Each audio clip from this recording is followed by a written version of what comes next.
Winter in Minnesota is a great time for planning. This February, 600 citizens gathered at the St. Cloud Civic Center. This gathering on the Mississippi River included community, education, and business leaders who are taking time to plan a new energy future for Minnesota's enterprise. These CERTs business partners and energy entrepreneurs are exploring the best path to a more stable regional economy. At a time of rising risks, there are simultaneously rising opportunities. And conference keynote speaker Dr. James Benson, Emeritus President of Bemidji State University, got the 600 energy entrepreneurs excited by his description of the transformative power of ideas. The world is built on ideas, and there's thousands and thousands of them, and good ones and bad ones and flaky ones. So first order concepts, first order ideas are concepts, second order ideas are integration, third order ones are transformation. That's when all of a sudden the idea is so powerful you can't stop it, and away it goes. I'm Jason Bernick. I'm with Bernick's Beverages and Vending. We've been a family-owned business for 95 years in the St. Cloud community. We didn't really think that we needed to do anything on the energy efficiency side, at least as far as the lighting was concerned, which we ended up doing. Because we had just done 5 years earlier, we had just updated, partnered with Excel Energy and updated our warehouse lighting. Spent a decent amount of money, but we got a ton of rebates, and it paid for itself, right away. And then within 5 years, we got a whole new upgrade of new technology, and we were able to do, an even better energy payback in a shorter time frame. And it was just remarkable to. Sure. My name is Jason Edens, and I work for the Renewable Energy Alliance, based in Pine River, Minnesota. And we're a manufacturer of solar thermal collectors, and we've also pioneered a program that delivers solar thermal to low-income families. That's not the only program, but that's why we formed our organization, and that program is called Solar Assistance.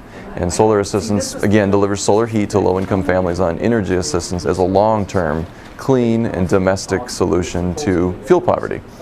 Currently, the Energy Assistance Program assists low-income families with winter heat or heating season, ensuring that families can be kept warm during the heating season. And that's a very important, effective federal program, but in many ways it is a Band-Aid on a wound in need of a tourniquet. And so what we're advocating is the inclusion of solar heat into the energy assistance and weatherization program, again, as a long-term solution as opposed to a short-term solution. Sure. Well, I'm just excited to be here at the CERTs conference, working on behalf of Silent Power, a great little energy storage manufacturing company in Baxter, Minnesota, one of our many growing renewable energy technology companies in Minnesota.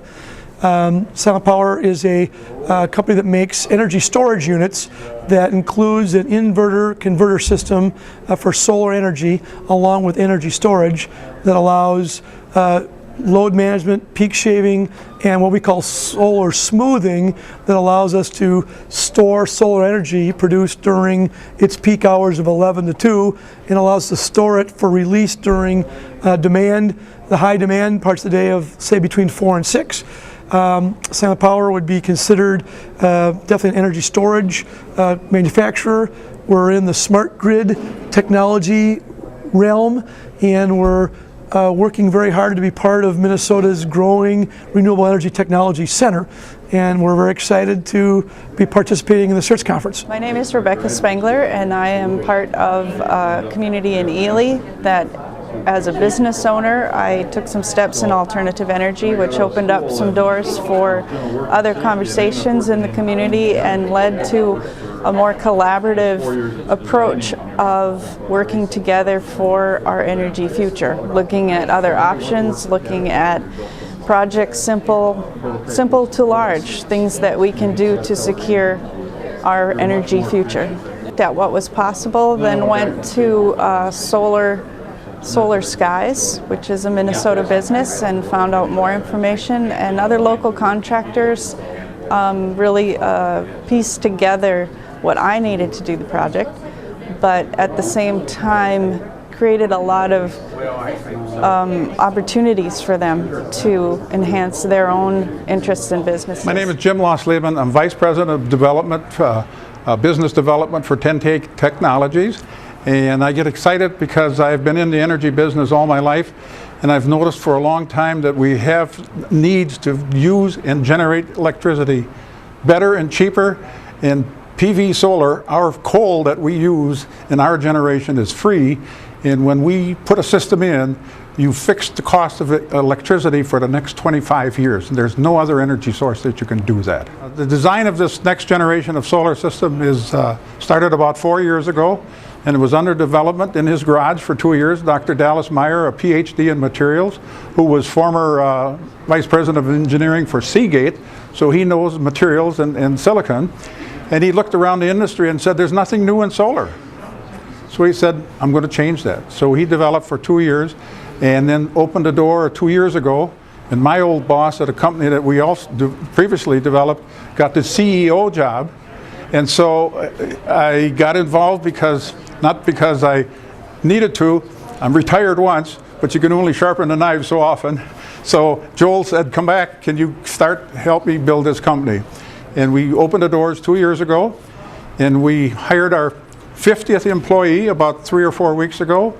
We shipped $2 million of product in 2010, and we think in 2011 we'll probably make $18-19 million of shipment of product, and probably add another 100 people. And what's a pleasure to me is this is a Minnesota-made product.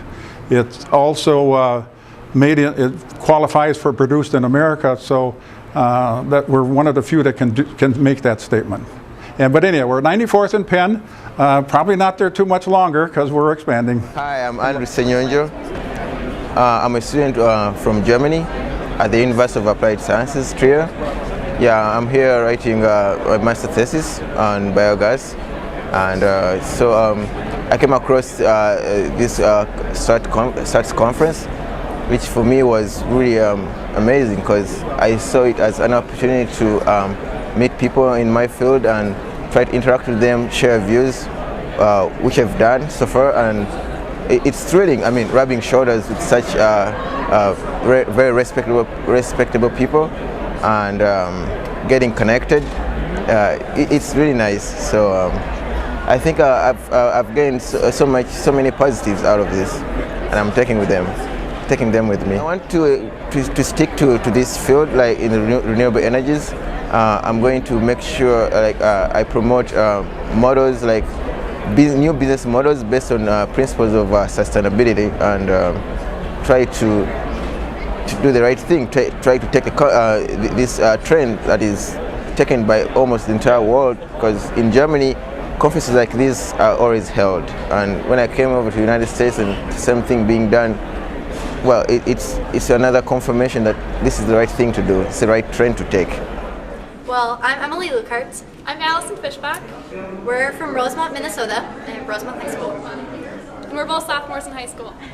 We are very excited to be here today because we got to present our action plan. We also did a layering program. In the winter, we turned down the thermostat 2 degrees and we asked all the students to wear a sweatshirt to keep warm.